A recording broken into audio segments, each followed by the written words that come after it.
한동훈 국민의힘 대표가 김건희 여사를 향한 발언 수위를 연일 높여가고 있습니다. 다음 주 초에는 윤석열 대통령과 독대를 가질 예정인데요. 오늘도 김건희 여사 라인이 존재하면 안 된다, 이렇게 직격탄을 날렸습니다.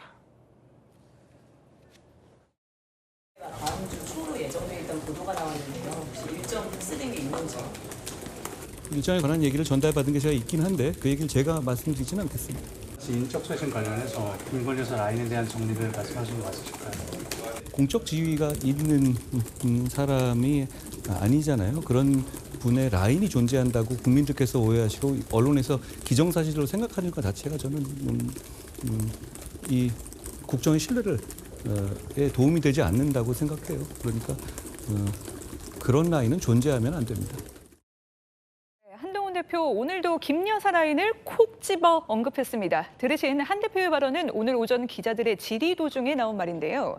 대통령실 인적 쇄신 요구가 김 여사 라인 정리를 말한 것이냐, 이렇게 우리가 질문했고요. 한 대표는 공적 지위가 있는 사람이 아니지 않느냐, 그런 라인이 존재해서는 안 된다고 했습니다.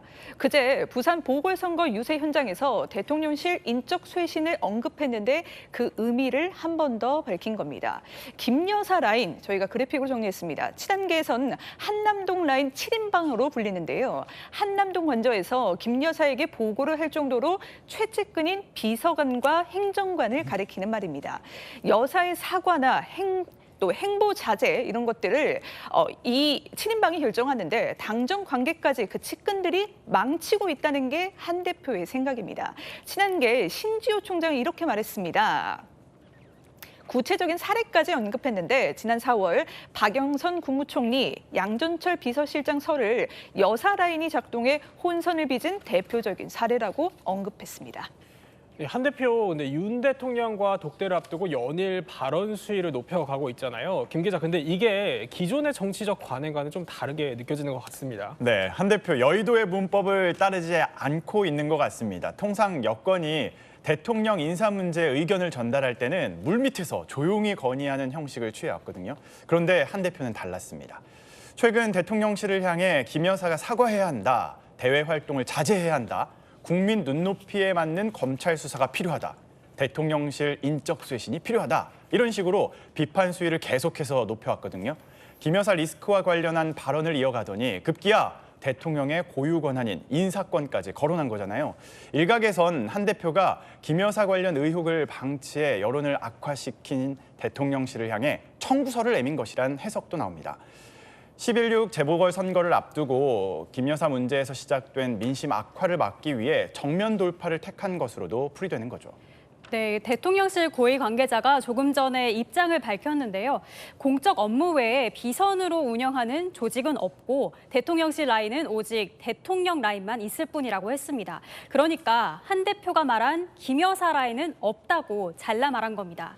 대통령실은 모레 재보궐선거가 끝난 뒤 다음 주 초 빠른 시일 내 한 대표와 면담 일정을 갖겠다고 오늘 공식화했는데요. 독대란 표현 대신에 대통령실은 면담이라는 표현을 쓴 것도 눈에 띕니다.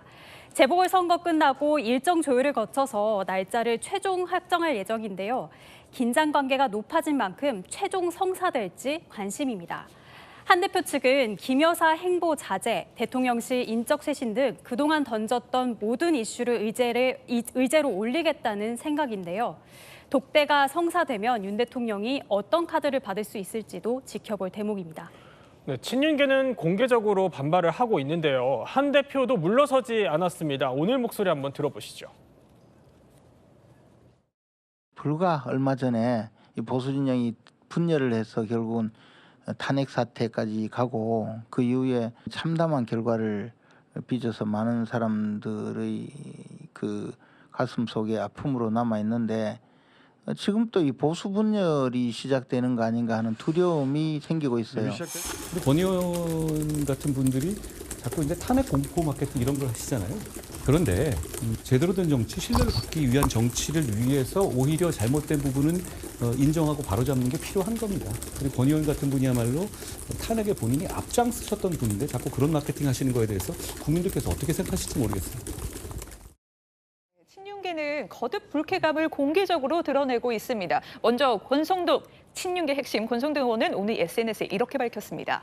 한 대표 법무부 장관과 당대표라는 지위에 따라 말이 바뀌고 있다. 한 고집전이라고 해도 과언이 아니다. 이렇게 직격했습니다. 법무부 장관 때는 김 여사 주가 조작 의혹의 결론을 내지 못했으면서 이젠 여론 재판에 손을 들어주고 있다고 꼬집은 겁니다. 그러면서 당정 갈등이 이어지면 정권을 뺏길 수 있다고 경고까지 했는데요. 친윤 김재현 최고위원도 아까 들으신 것처럼 과거 탄핵 정국을 계속 상기시키며 보수 분열이 시작되는 거 아닌가 두렵다고 목소리를 높였습니다. 여기에 대해서 오늘 한 대표가 탄핵 공포 마케팅 하지 마라 이렇게 반박한 겁니다. 그렇군요. 그럼 야권에서는 이 한 대표의 초강경 발언을 어떻게 보고 있을까요? 민주당에서는요, 한 대표를 응원한 듯한 발언을 내놓았다고 하거든요. 들어보시죠. 호랑이 등에 올라탄 한동훈 대표가 떨어지지 않기를 바랍니다. 김건희 물러나라, 법대로 처리하라의 국민적 요구를 미봉하면 민심이 더 노할 것이고 말펀치로 그치고 결과를 만들지 못하면 측천무후 이래 가장 강력한 건희무후와 한 대표 측이 측근 7인방으로 지목했던 칠상시로부터 잔인하게 보복당할 것입니다. 더불어민주당 김민석 최고위원의 말, 호랑이 등에 올라탄 한 대표가 떨어지지 않기를 바란다. 한 대표가 처한 상황을 미묘하게 비꼰 것처럼 보이는데요. 실제로 최근 한 대표의 초강경 발언은 양날의 검이라는 평가가 나옵니다. 16일 재보선에서 의미 있는 성과를 낸다면 할 말 하는 대권주자 이미지를 굳힐 수 있고요. 반면 패배하면 한동훈 책임론의 역풍이 거세질 수도 있기 때문입니다. 재보선 결과 등에 따라 여권 지형도 크게 달라질 거란 전망이 나옵니다.